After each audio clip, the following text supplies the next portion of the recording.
In this mini-clip, we will be discussing the transformation of functions, focusing on the shift. While we answer this question together, you will be solving this similar problem on your own using the same technique. We are asked to use y equals x cubed to sketch the graph of y equals x plus 4 all cubed minus 7. To begin this problem, we're first going to sketch y equals x cubed. So we should all be familiar with the cubic function. It passes through the point 0, 0 and has a shape similar to this. It goes up, passes through 0, 0 and continues. So this is our y is equal to x cubed graph. Now from this graph, we are going to apply our first transformation, x plus 4 all cubed. So we're going to have to draw another graph. On the second graph here, we're going to sketch y is equal to x plus 4 all cubed. So we can see that we still have a cubic function here, so it will have a similar shape to our first graph. However, we now have this transformation that we need to apply.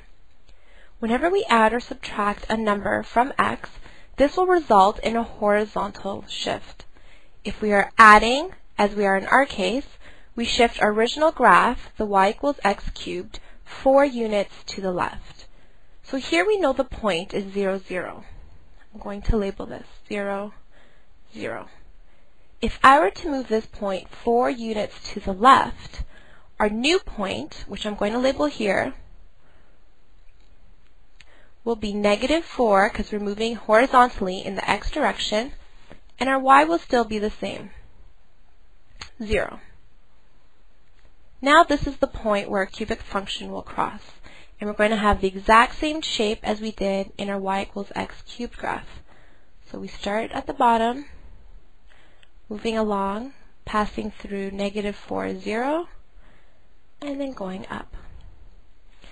Now I want you to try to sketch the first transformation in your function, x plus 2 all cubed. Your answer should look similar to this graph down here in the bottom left-hand corner. So coming back to our original question, we now have to apply this last transformation, the minus 7. This will cause our graph to have a vertical shift, either up or down. If we're minusing a number, the shift will be downwards, whereas if it was a positive here, so we'd be adding a number, the shift would be upward. So again, we're going to draw a third graph.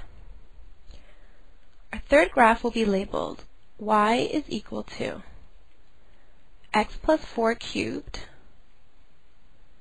minus 7.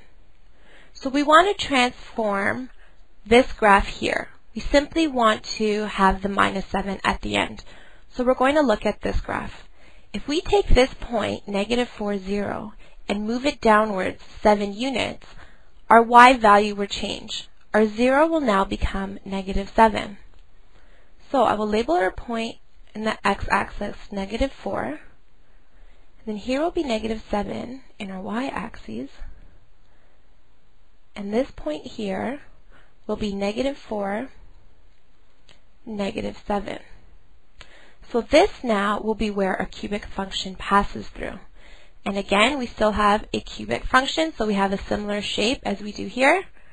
So we start down at the bottom, and we're going to pass through the point, negative 4, negative 7, and then move upward. I would now like you to try to draw your graph with the vertical shift. This is how your final graph should look.